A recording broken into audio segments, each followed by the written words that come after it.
ခေတ်မီစမ်းသစ်တဲ့စက်ပစ္စည်းတွေကိုသုံးပြီးတော့ကျွန်တော်တို့ရဲ့အုံနောက်ထဲမှာရှိတဲ့ခုန line တွေပေါ့နော်အဲ့ဒီ line တွေပြီးတော့ဒီ blood flow တွေကိုတိုင်းတာတဲ့ပစ္စည်းဖြစ်တယ်ပေါ့နော်အဲ့ဒီလိုမျိုးစက်တွေတွေက12မျိုးကိုအသုံးပြုတယ်ပေါ့နော်ပထမတစ်မျိုးက EEG လို့ခေါ်တယ်ပေါ့နော်နောက်တစ်မျိုးကကျတော့ဘာလဲဆိုတော့ fMRI ဆိုပြီးတော့ဖြစ်တယ်ပေါ့နော် EEG ကဘယ်လိုမျိုးလုပ်လဲဆိုတော့ fMRI ကကျတော့ဘယ်လိုမျိုးလုပ်လဲဆိုတော့နံပါတ်8ကကျတော့ဘာလဲဆိုတော့ neuro marketing ဆိုပြီးတော့ဖြစ်တယ်ပေါ့နော်ဒါကကျတော့ဘာကိုပြောချင်တာလဲဆိုတော့ကျွန်တော်တို့ရဲ့အုံနောက်တွေထဲမှာဆိုရင်ဒါအုံနောက် line တွေblood flow တွေပေါ့နော်သွေးစီးဆင်းမှုတွေရှိရပေါ့နော်ဒီ neuro marketing ဆိုတာကကျတော့သူကခေတ်မီစမ်းသစ်တဲ့စက်ပစ္စည်းတွေကိုသုံးပြီးတော့ကျွန်တော်တို့ရဲ့အုံနောက်ထဲမှာရှိတဲ့ခုန line တွေပေါ့နော်အဲ့ဒီ line တွေပြီးတော့ဒီ blood flow တွေကိုတိုင်းတာတဲ့ပစ္စည်းဖြစ်တယ်ပေါ့နော်အဲ့တော့ဒီပေါ့နော်ကုမ္ပဏီအကြီးတွေကဒီဟာကိုဘယ်လိုမျိုးသုံးလဲဆိုတော့သူတို့က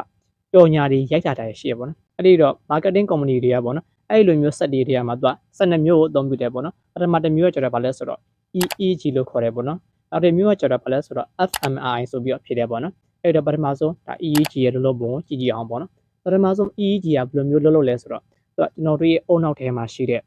ူက hair စစ်တွေကိုတိုင်းတာပေါ့နော်တကယ်တော့သူက brain wave ဆိုပြီးတော့ခေါ်တယ်အဲ့ဒီစိတ်ပိုင်းတွေကိုတိုင်းတာတဲ့ပစ္စည်းတစ်ခုဖြစ်တယ်ပေါ့နော်အဲ့ဒီပစ္စည်းကဘယ်လိုမျိုးလုပ်လဲဆိုတော့ကျွန်တော်တို့မြင်တဲ့အရာတွေကြားတဲ့အရာတွေပေါ့နော်အတန်တွေအဲ့ဒီအရာတွေကိုလိုက်ပြီးကျွန်တော်တို့အုံနောက်ထဲမှာရှိတဲ့ဒီ hair စစ်တွေပေါ့နော် electric တွေကဒါလှုပ်ရှားသွားလာကြတယ်ပေါ့နော်အဲ့တော့ဒီ company ကြီးတွေကဆိုရင်သူတို့ကကြော်ညာတွေကိုကြိုပြီးတော့လောက်ထားတယ်ပေါ့နော်လောက်ထားတဲ့ခါမှာဆိုရင်အဲ့တော့ကြော်ညာတွေအများကြီးပေါ့နော်ပုံစံတစ်ခုတည်းလည်းပြင်မှာဒါမှမဟုတ်အဲ့ပုံစံတွေကမှနောက်တဲ့ပုံစံတော့တစ်မျိုးတည်းဒါပေမဲ့အတန်တွေပုံပြတဲ့ဟာတွေကကွာသွားမှာပေါ့နော်အဲ့ဒီမျိုးတွေထဲမှာဆိုရင်ဘယ်လိုမျိုးလဲဆိုတော့သူကဟိုမှာကြော်ညာတစ်ခုချင်းစီကိုပြကြည့်တယ်ဘယ်လိုမျိုးလဲဆိုတော့ကြော်ညာတစ်ခုချင်းစီရဲ့အတန်တွေပေါ့နော်ပုံရိပ်တွေလှုပ်ရှားမှုတွေကဆိုရင်ကျွန်တော်တို့ရဲ့ဒါ brain wave ကိုပို့ပြီးတော့ဖြစ်စေတယ်ဆိုပြီးတော့တိုင်းတာတယ်ပေါ့နော်တကယ်လို့အဲ့ဒီမှာ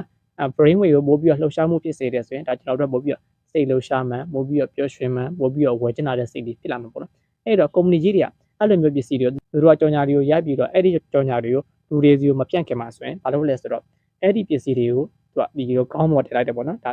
လူတွေစီကိုမရောက်ခင်မှာပေါ့နော်အဲ့ဒီပစ္စည်းကိုကောင်းမော်တင်လိုက်တယ်ပြင်ပြီးတဲ့ခါမှာဆိုရင်သူတို့ရိုက်ထားတဲ့ကြော်ညာတွေတစ်ခုချင်းစီပေါ့နော် editing လုပ်ထားတဲ့ဗီဒီယိုတစ်ခုချင်းစီကိုပြတယ်ဗီဒီယိုတွေကတော့ပေါ့နော် brain wave တွေကိုပို့ပြီးတော့ဖြစ်စေတယ်ဆိုပြီးတော့ပြတယ်ပြတဲ့ခါမှာဆိုရင်တကယ်လို့အမှ brain wave ကိုပို့ဖြစ်စေတဲ့အရာတွေရတာလူတွေနဲ့ပို့ပြီးတော့ပေါ့နော်ဒါဆက်ဆက်မှုရှိတယ်ဆိုပြီးတော့ကြည့်ပြီးတော့အဲ့ဒီဗီဒီယိုပဲသူကလူတွေစီကိုထုတ်လုပ်လိုက်တယ်ပေါ့နော်ဥပမာ Coca-Cola ဗီဒီယိုတွေကိုကြည့်တယ်ဆိုရင်လူတွေရဲ့ high attention ရှိတယ်ဆိုရင်ပေါ့နော်အဲ့ဒီဗီဒီယိုကဆိုရင်ဒါလူတွေနဲ့ပို့ပြီးတော့ထိစပ်မှုရှိနိုင်တဲ့လူတွေရဲ့ခစားချက်တွေကိုပို့ပြီးတော့ဒါနှုတ်ဆက်ပေးတယ်ねပေါ့နော်လူတွေကို Coca-Cola ကိုဒါပို့ပြီးတော့ဝယ်တောက်နိုင်တယ်ဆိုတဲ့စမချက်တွေချပြပေါ့နော်သူတို့ဒီအနေနဲ့ဒါ marketing တွေကိုစိတ်ညတယ်ပေါ့နော်ဒုတိယ step ဖြစ်တဲ့ fMRI ကကျတော့ဘယ်လိုမျိုးလုပ်လဲဆိုတော့သူကကျတော့ကျွန်တော်တို့ရဲ့ဒီအုံနောက်တစ်ခုချင်းစီတိုင်းမှာရှိတဲ့ blood flow ပေါ့နော်သွေးစီးဆင်းမှုတွေကိုသူကတိုင်းတာပေးတဲ့ပစ္စည်းတစ်ခုဖြစ်တယ်ပေါ့နော် share ဆက်လို့ပဲပေါ့နော် EEG ဆက်လို့ပဲသူကလည်းဒါပုံရိပ်တွေဘယ်အတန်တွေဗီဒီယိုတွေကိုမြင်နေဆိုရင်ဒါအုံနောက်ရဲ့ဘယ်စိတ်ပိုင်းတွေရတာလှုပ်ရှားတယ်ဆိုတာကိုတိုင်းတာတဲ့ပစ္စည်းတစ်ခုဖြစ်တယ်ပေါ့နော်အဲ့ဒီစိတ်ပိုင်းကကျတော့ဘာလဲဆိုတော့သူကခုနအရင်တော့စိတ်ပိုင်းနဲ့ကွာတာကကျတော့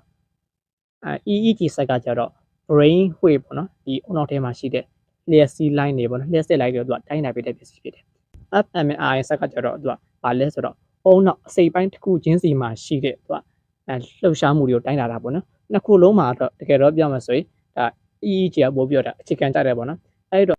fMRI ကကျတော့ဘာလဲဆိုတော့သူကကျွန်တော်တို့ဒါ luxury brand တွေပေါ့နော်ဥပမာဒါဇိမ်ခံပစ္စည်းတွေနာရီတွေကားတွေကိုမြင်တဲ့အခါမှာဆိုရင်တိုက်တွေပေါ့နော်အဲ့လိုမျိုးဟာတွေဒါဇိမ်ခံပစ္စည်းတွေကိုမြင်တဲ့အခါမှာဆိုရင်ကျွန်တော်တို့အုံနောက်ရတာဘယ်စိတ်ပိုင်းတွေကပို့ပြီးလှုပ်ရှားလဲတက်ကြွလဲဆိုတော့ဒါတိုင်းတာတဲ့ပစ္စည်းတစ်ခုဖြစ်တယ်ပေါ့နော်အဲ့ဒီတော့ brand ကြီးတွေကဆိုရင်ဒါခုလိုမျိုးဒါ neuro marketing နဲ့ပတ်သက်ပြီးတော့သူတို့တွေခင်မီတဲ့ set တွေကိုသုံးပြီးတော့ပေါ့နော်သူတို့ရဲ့ကြော်ညာတွေကိုဒါလူတွေစီကိုမဖြန့်ခင်မှာဆိုရင်သူတို့တွေအရင်ဆုံးစမ်းသပ်တယ်စမ်းသပ်ပြီးမှဟုတ်ပြီဒီဗီဒီယိုကတော့ဒါလူတွေကိုပို့ပြီးတော့ထိစပ်မှုရှိတယ်လူတွေနဲ့ပို့ပြီးတော့ပေါ့နော် engagement ဖြစ်တယ်ဆိုပြီးတော့သူတို့တွေသတ်မှတ်ပြီးတော့အကောင်းဆုံးဗီဒီယိုအကောင်းဆုံးအတန်တွေအဲ့ဒီအကောင်းဆုံးသူတို့ရွေးချယ်ထားတဲ့အရာတွေပေါ့နော်အဲ့ဒီအရာတွေစီကိုပဲလူတွေစီကိုချပြတဲ့ခါမှာဆိုရင်ဒါလူတွေကဒီပစ္စည်းတွေသူတို့တွေတန်တန်ဆက်မဝင်နိုင်ဘဲနဲ့နေတော့ဘူးဖြစ်လာရပေါ့နော်တကယ်လို့မဝင်နိုင်ဘူးဆိုရင်တော့နောက်တစ်ခါမှဆိုရင်ဒီပစ္စည်းဝယ်ဖို့တဲ့စ조사မှဆိုတဲ့စိတ်ဖြစ်လာပြီးတော့လူတွေနဲ့ငွေတွေပိုးရှာလာတယ်ဖြစ်တယ်ပေါ့နော်တကယ်တော့ဒါ neuro marketing ကို brand ကြီးတွေကသုံးတဲ့အတွက်ကြောင့်လည်းရန်ကုန်ကြောက်ဆောင်ရတယ်ပေါ့နော်တာမန်လူတွေကတော့ဒါမျိုး neuro marketing ဆင့်ဖို့အတွက်ခါကြတော့လုံးဝမဖြစ်နိုင်ဘူးပေါ့နော်